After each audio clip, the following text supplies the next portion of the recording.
bir arobiydan so'rashgan ekan.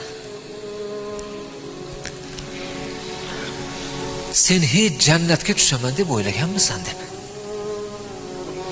Desa bu nima dermishlar? Arobiy rosa to'g'ri odam, qishloq odam bo'lar ekan. "Ey, sen nima deyapsan?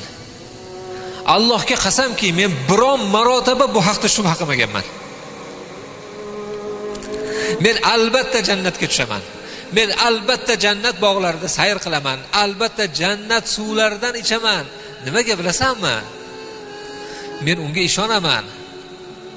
Men la ilaha illalloh deganman. Men unga o'zimni topshirganman.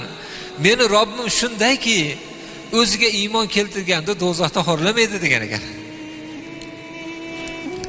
Birodarlar, shunday lazzatli iymondamiz biz. Meni mana shu gaplarimni uylaringizdagi bolalarga aytib